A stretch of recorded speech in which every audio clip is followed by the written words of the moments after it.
Hello, everyone. Welcome to this episode of the Manxiety Podcast. We're your hosts, Ashad and Matt. Before we get started, if you're enjoying this show, please subscribe so you can get notified of new episodes. If you want to share this with your friends, you can find us on all podcasting platforms, including Apple Podcasts and Spotify. This week, we'll be talking about you and me, the real me or the real you. Talking about being authentic, y'all. Talking about getting down to the essence of who you, we, I am. And making sure that you stick to that person. Be who you are. I think many times throughout our lives, there's different roles that we're expected to play. That doesn't mean you shouldn't be who you are. You should play that role to the best of your own ability as the person you are, because if you don't, what happens is you start experiencing anxiety. So here's a good example. Hold on. I thought I had a good example, but I don't. Matt, do you have a good example? Hey, just be your authentic self. Just whether your example is good or not, just say it to the world. No, I know. I'm Oh, you don't have an example at all? No. Okay. I mean, something came to mind, but I was like, I don't think that'll work as a good example or like as an example for this. Gotcha. What's a good one? Like,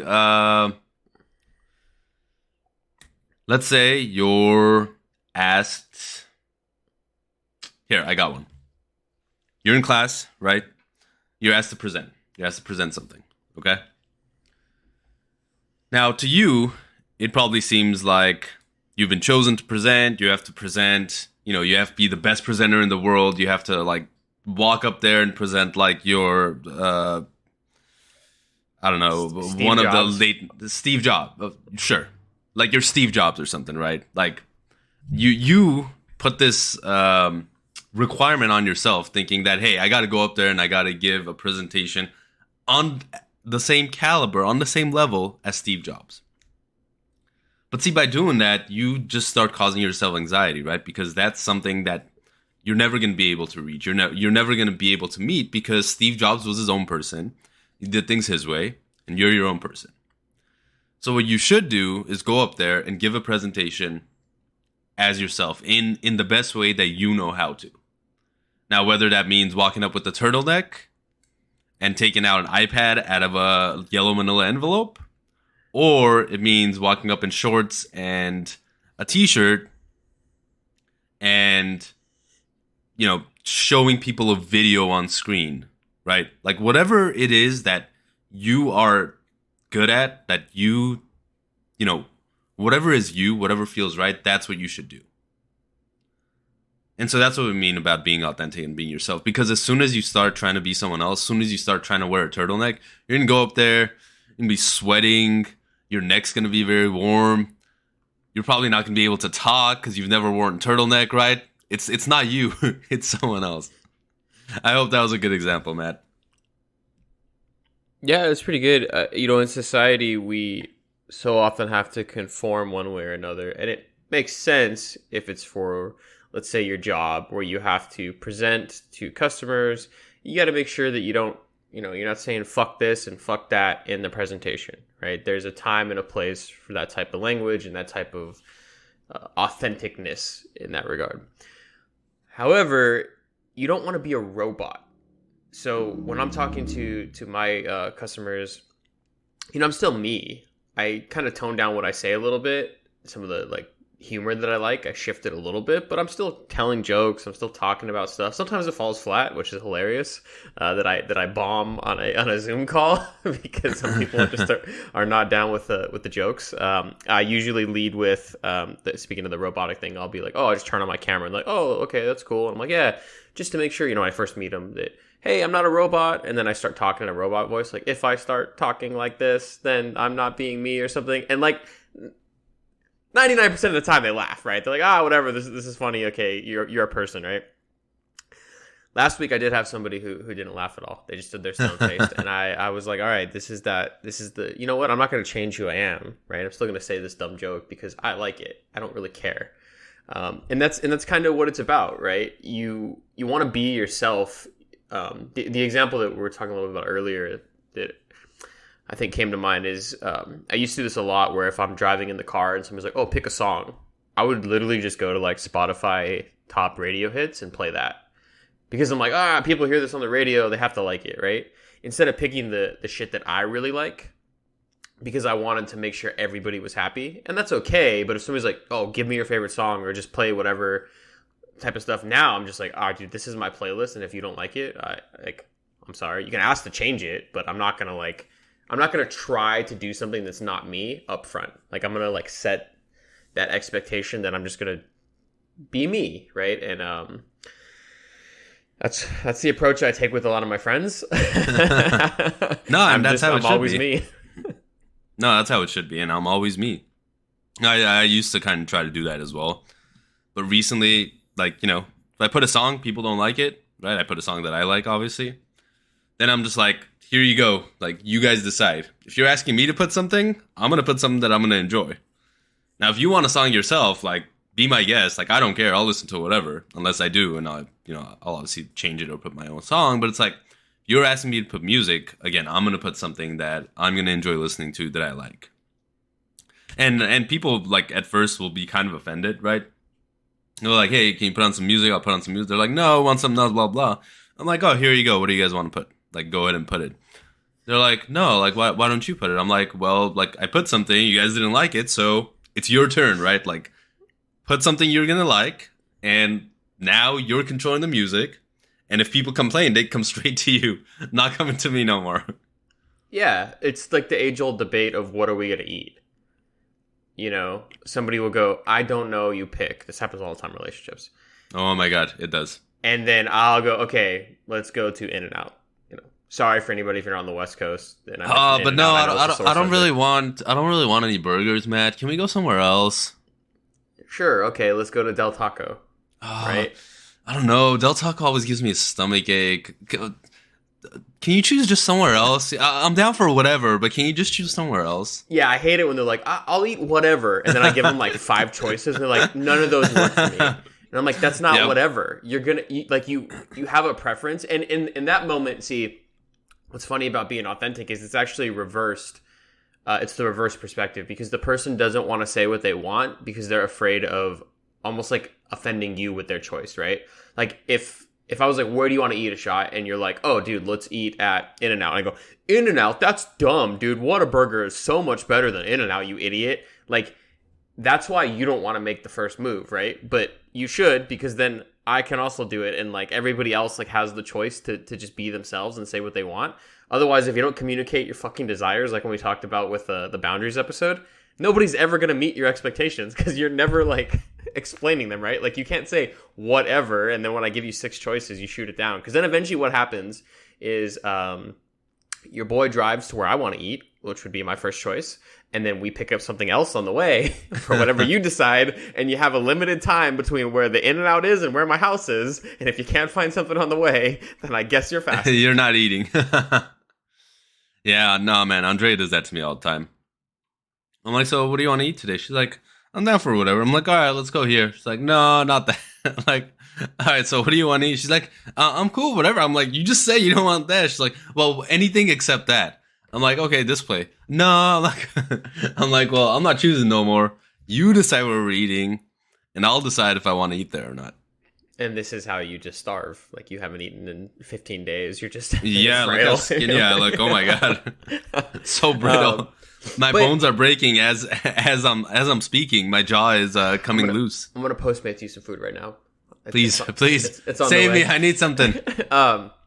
You know, because it's weird that it works both ways, but it's like just it sucks when you have 2 people that don't want to make a decision because they don't want to offend anybody and they don't want to like be the go getter or the make the first move or whatever, and then they literally would starve. Like, if this was in the wild, like if this was millions of years ago or whatever, they would just starve. Like, oh, what do we want to do today? Do we want to hunt deer or pick berries? It's like, I don't know. You decide. No, you decide. All right, well, I guess we're just gonna starve. Like, I don't think it's always about being afraid of choosing something.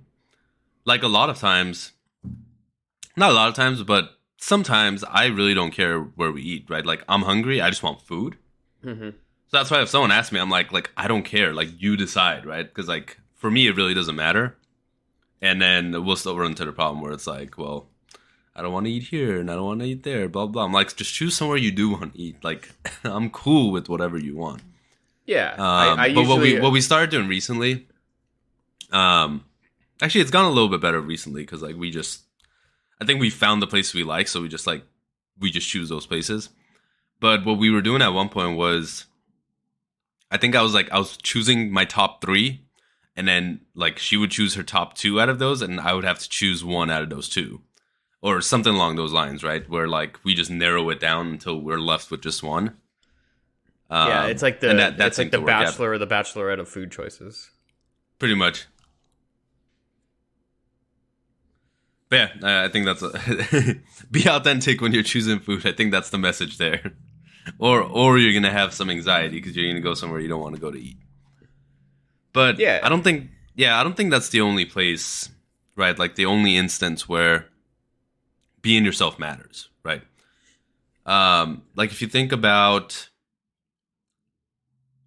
a big one, right? A big thing that caused a lot of anxiety is our relationship with our parents or our siblings or like just people in our family, right?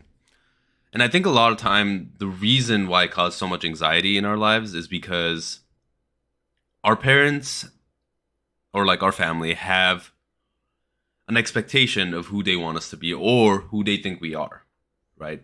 They think that Matt is I don't know, this cute little boy that never gets in trouble and is always on his computer, typing away at work.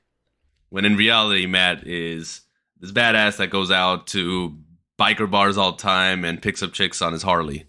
He totally doesn't do that, guys. But I'm just saying, like our parents, right, have this expectation of who they think we are. And they try to push that expectation onto us, and they try to do things to make it so, right? To make their expectations be true. And a lot of times, us as kids, maybe we don't speak up about it. Maybe we don't say like, no, that's not me. I don't want to do that. That's not something I enjoy, or whatever it is. We're trying to, be good sons or daughters or whatever it is.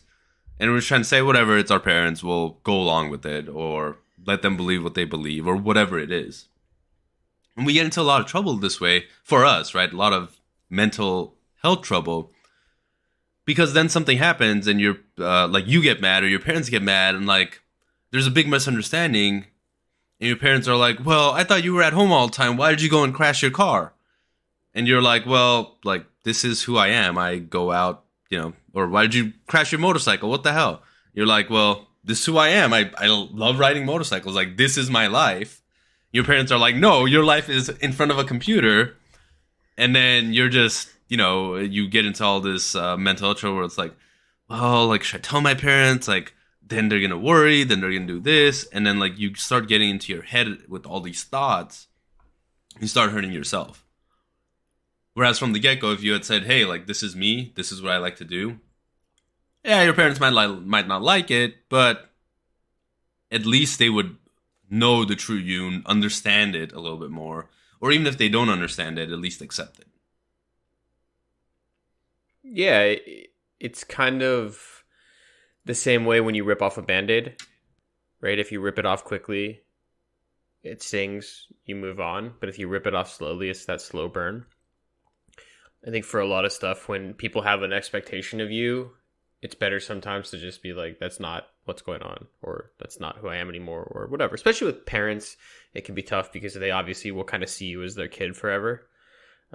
But I see that same thing in, my friend group all the time, where we'll be saying something and then somebody will be like, yeah, like, like Matt loves to talk. And I'll be like, all right, yeah, I do. So what? Like, if you didn't want to listen, you wouldn't listen. Like, you would hang up on Discord or whatever, right? Or mute me. I don't know. You can mute me if you want. And I used to be like, oh God, I talk too much. I need to stay silent, whatever. And then I just felt like I wasn't, like, I don't know. I just felt like I wasn't a part of the conversation at all, because instead of me talking less, the way I went around it was just to talk and say nothing, right? I would just be completely quiet. And then people, every time I would do that, they would be like, well, is something wrong? I'm like, no, Just I'm listening to you. And like, well, are you sure? You haven't said a word in like 5 minutes. I'm like, yeah, I'm listening to you, right? Like I'm trying to listen more and not talk as much or whatever. And then I realized that obviously because the expectation's already been set, and I don't mind talking a lot and picking people's brains and having these long conversations, that for them, when I changed, they maybe were like, oh shit, like did I offend him or something, right? I'm like, no, but just trying something new. So in that regard, it's like there obviously is a time and place, like I said, when you want to shift a little bit, like, you know, when you're putting on your work hat or you're putting on like a school hat or maybe like a church hat or whatever, like these different hats that we wear in different places to denote some of like the societal rules that we have. But at the end of the day, you still have to be yourself, because then if not, like I would just stop hanging out with people that don't want to be around me because they think I'm loud and obnoxious or they don't like my jokes or whatever, because I'm like, well, then I'll find people that do like it, right? I'm not going to change who I am for you because you're not going to change who you are for me. Yeah, I agree. I mean, obviously you found at least one person that is cool with you talking their ear off and making bad jokes, because I'm still here. Well, you know, what's funny about that is a couple of our friends are listening to the podcast and they were like, oh, the thing that I really like is that you're just you. And it's one of our friends that doesn't know you that well, but or I should say one of my friends doesn't know you that well. And I was like, well, yeah, like I'm not gonna put on my radio voice or whatever, you know, let's talk about anxiety today, everybody. Survey says, ding, ding, ding, whatever. Because there's no, I don't need to play a character, right? It's either this is who I am and I'm the same person I am off mic and on mic. And if you don't like it, then you don't like it, right? You have, you know, free will to listen to somebody else if you don't like the advice that we give, or if you want somebody with a different voice, or you want somebody who doesn't make as much corny jokes. I don't know. Right. Well, I think it depends on the show, right? Like, this is a show very much about us and anxiety. Like, we have to be ourselves because, like, we're the ones that have had anxiety. And so if we're someone else, we obviously can't talk about our experiences. But, like, if we had, like a show, like a D&D show, right? There's a bunch out there. I listen to a bunch of D&D shows where you're playing a character, then obviously you don't want to be yourself, right? Like the whole point of the show is for you to play that character. So in that case, like do not be yourself, right? Like definitely be your character, because that's what the people are here to listen to. That's the role that you want to play within that context. Now play that role to the best of your ability, right? Like, if you don't know how to talk very well, maybe you don't choose a character that talks so much because it's just not going to be a good time. But, you know, still, in that case, you got to do that. Whereas in a show like this, where we're being ourselves, where we introduce us as ourselves, we talk about our own experiences. If we weren't authentic, I think it would discount sort of everything we talk about and everything we've been through. Yeah, 100%. If we were just playing characters with anxiety and thinking like, oh, this is what people would say and this is what people would do and these are stories they would tell, then it would never work. Kind of the same thing where people will say, don't ever meet your heroes, because a lot of people's heroes are like actors, actresses, like because they'll always let you down. Yeah, because they're putting on a public persona. And when you meet them in person, they're probably not what you think they are because you like the persona. It's almost like the whole the thing with Robert Downey Jr., right? How like he's like basically Tony Stark, right? Like that's who he is forever, right? And that's how everybody sees him. But he's a very different person when you actually meet him. So then when you listen to him, like you're like, oh yeah, he's gonna be Tony Stark. You listen to him on a podcast or something, you're like, oh shit, he said what? Like he's talking about this shit? And like especially when he had like his drug phase back in the day and all that stuff.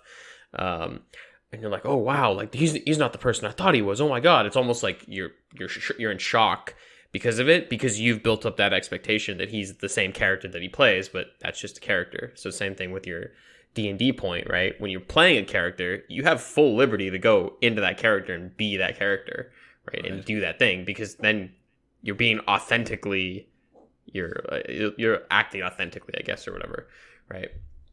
But when you're yourself, you want to be yourself. I agree. It's the same thing with like Steve Jobs, right? Like a lot of people viewed him as this icon and this hero and all that. And like I did and I still do. But sort of when stuff came out about his life after he passed, about you know, how strict he was with people, like his unending obsessiveness with like perfection, like all this stuff, like how he drove people to like their limits and stuff. Like a lot of people were very turned off by it, but for me, it's like that's the price you pay for genius, right? Or like for like getting to where he got to, right? Like there's always a price. No one is made perfect. Nothing happens, you know, perfectly all the time. Something has to be put in, right? You have to put in the work to get the result, and sometimes that can be ugly. So I think we just have to remember that it's again, he was very authentically himself, right? And I think in some of his books and shows that they've made, they portray him as who he was, and that's why a lot of people thought of him as an asshole, because he kind of was an asshole. But he also did very great things, so, you know, it happens. Yeah, but he also had that consistent persona, it seems like, throughout his life, right? Where he was a perfectionist and he sought greatness and all these things. And then that's why people said he was such a genius, because he never let go of his idea of certain products that were coming out. And yeah, I mean, he was very authentic. Exactly. Yeah. So then it's like he was always himself, and people just either did or did not like it because they're like, oh my God, I thought he was just like philanthropist or whatever. And you're like, well, yeah, he did good things, but he also like was super hard working and everything else, right? And that's the same thing with a lot of these people that are CEOs and billionaires and everything else. Like, you don't get there by chance, right? You get there by making a lot of cutthroat moves, which is funny with Bill Gates, because Bill Gates, when you look at him, a lot of people are like, oh, he's just like the nerdy old guy, whatever. And then you don't realize like the things that he did to get there and like to build Microsoft into the empire. Years and years.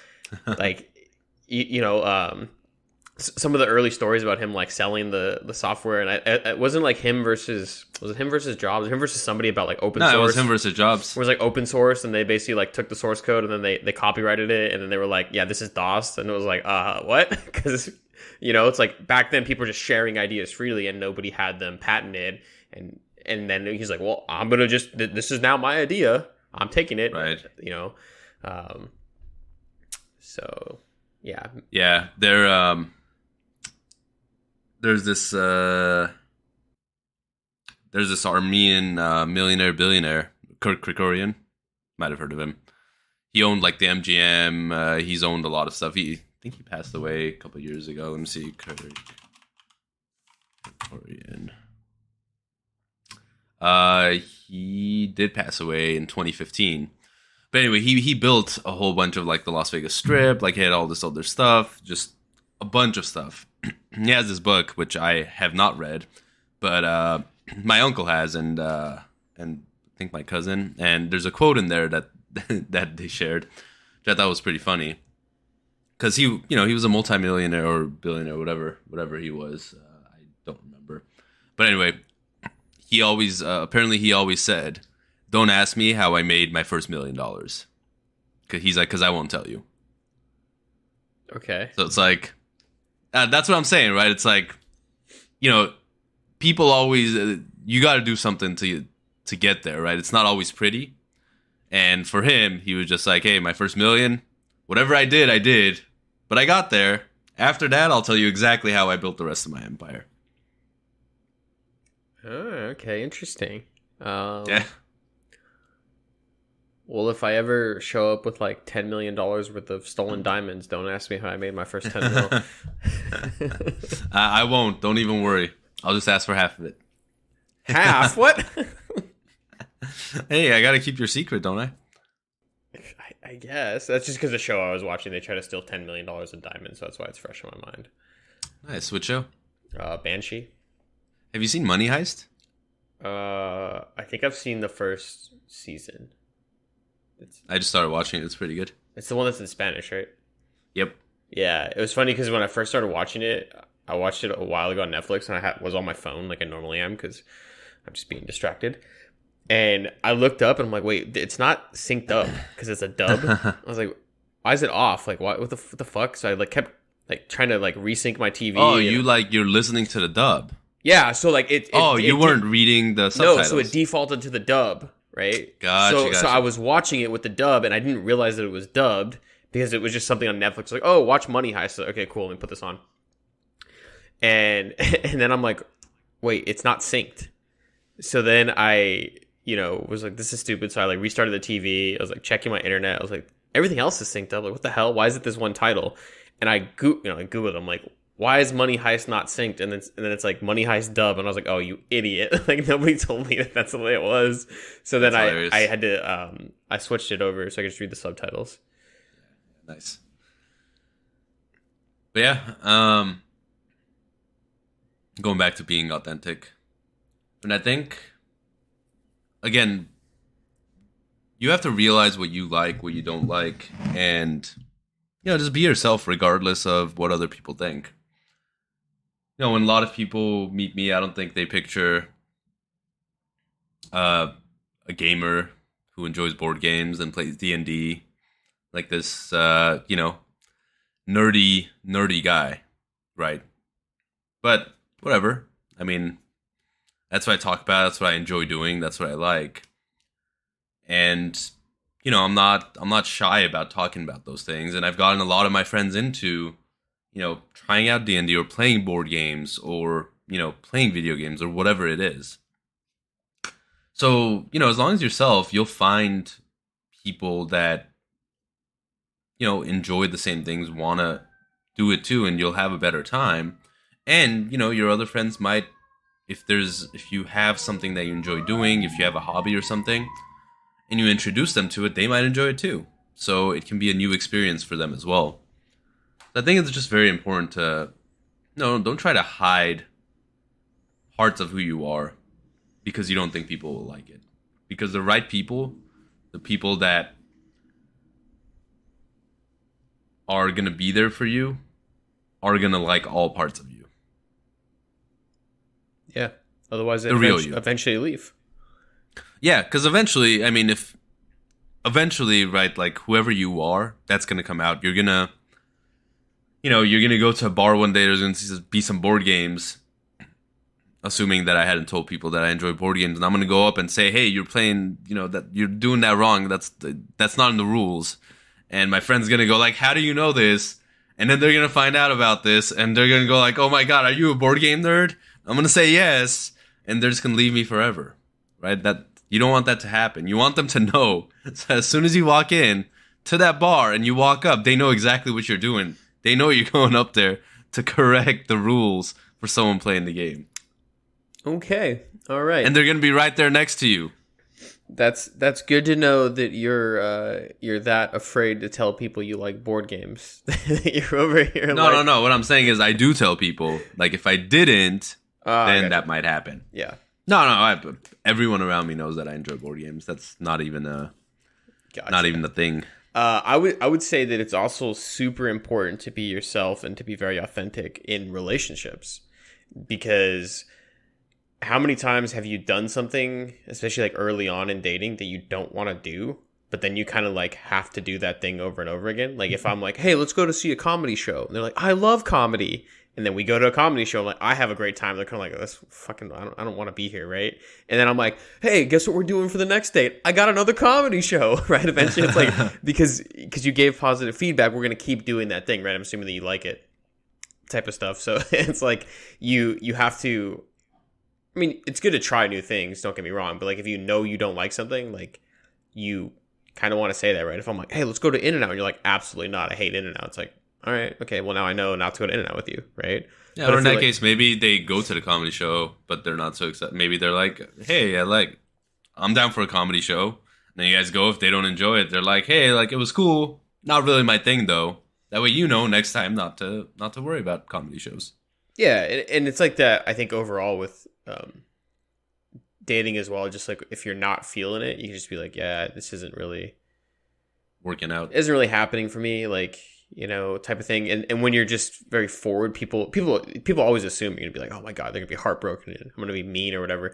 But really, it's like you're just giving somebody an answer sooner than later, as opposed to like the whole like, yeah, I'll talk to you later, or like, yeah, let's get together some other time, and then it never happens, and then they get kind of let down because you're making them feel like that's gonna happen or something, right? One way or the other. And I think that's a big part of being authentic, is also knowing what you want out of life, out of friendships, out of situations. And that's where you go out and you try things. And then when you don't like those things, don't feel bad for saying, I tried skydiving and I hated it, I'm never going to go again. Right? But if you never try it, then yeah, you might have that one annoying friend that's like, it's like the CrossFit of the sky, basically. Where they're just like, we need to go skydiving, we have to go immediately. Come on, it was the most amazing thing ever. You're like, no fucking way. You could be afraid of heights and you have like a reason for not going. But certainly if you're just like, I mean, you can tell them that, but if they don't let it go, then they're kind of being a dick too. And then you have to like set the boundary with them, be like, I already said no, like we're not going skydiving.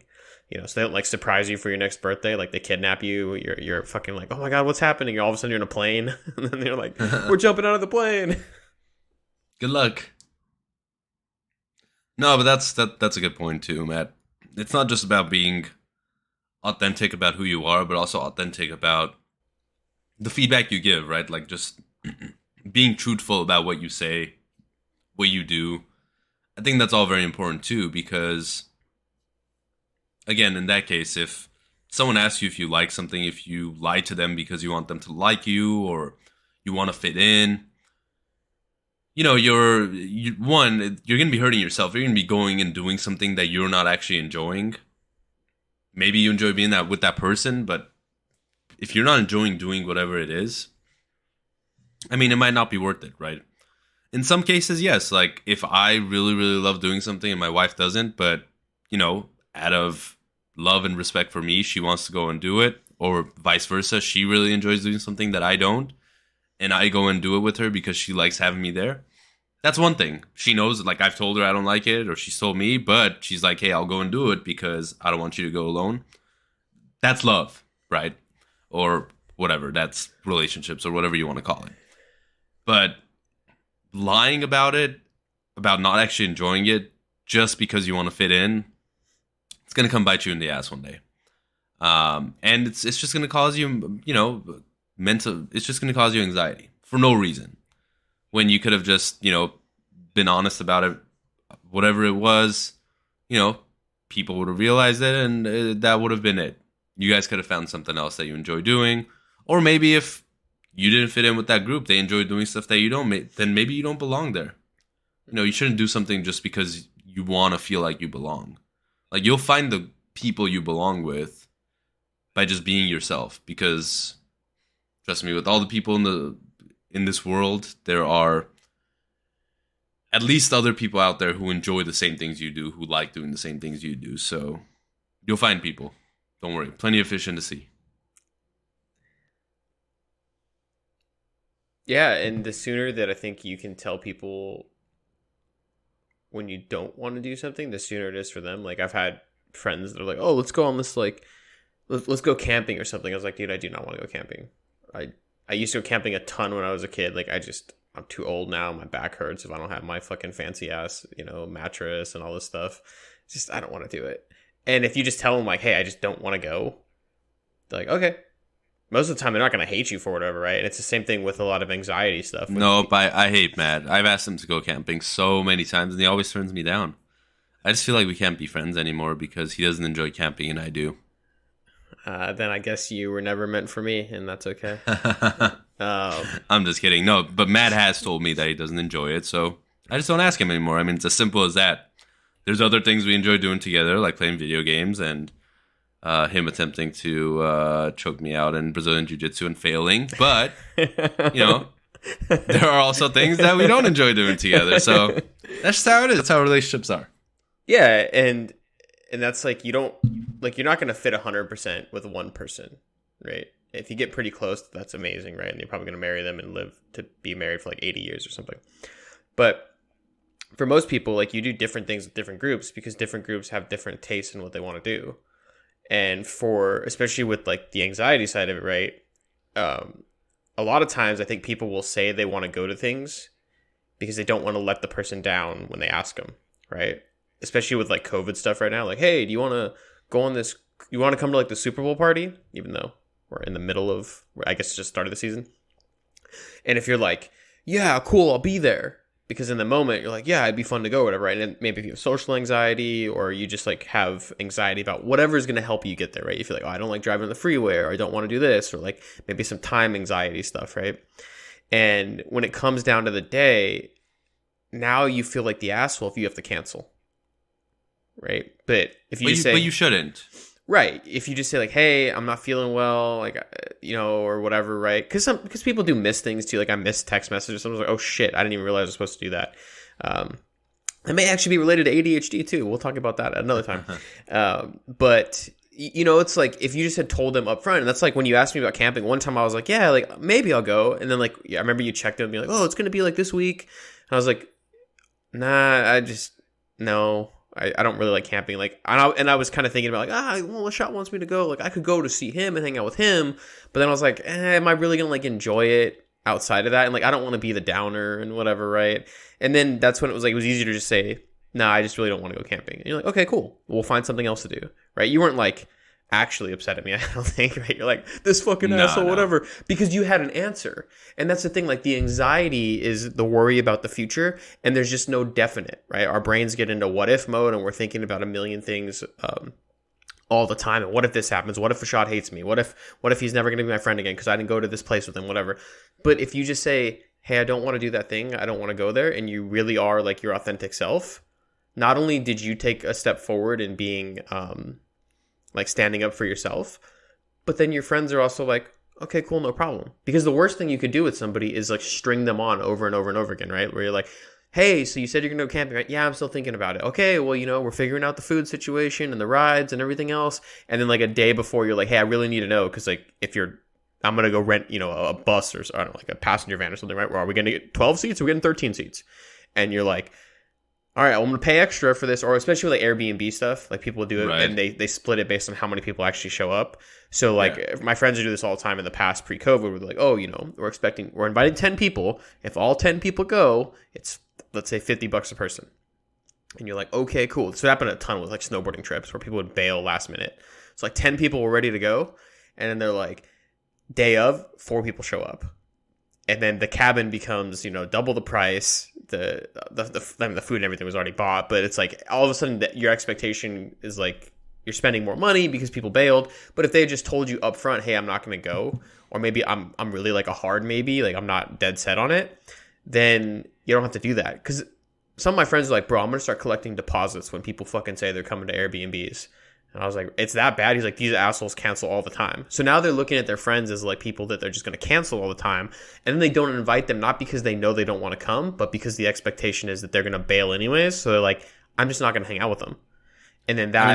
I have a friend who earned a snowflake next to his name. Actually, a couple of friends. But some of them got them removed. One is in the process of getting it removed. What do you mean? Because they flake so much, yeah. So it happens, man. I mean, this specific person who I won't name, but he's a listener and he knows who he is. He's had a snowflake next to his name for a while now, because I would invite him to stuff. He'd say, all right, I'll be there. And then come game time, nowhere. Or text me, an hour or two before. Hey, I can't make it. Hey, I'm too tired. Hey, I'm bullshit. So, they earned a snowflake in my phone.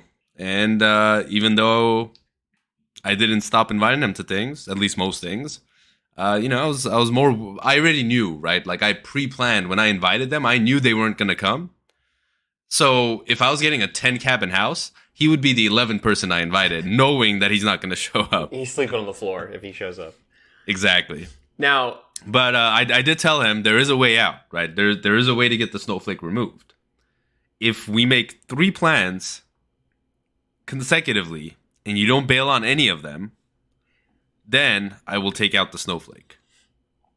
So far, I think we're at 2, so we'll see. Okay. But have you ever asked them why they were bailing? I have. No real good reason, though. Okay.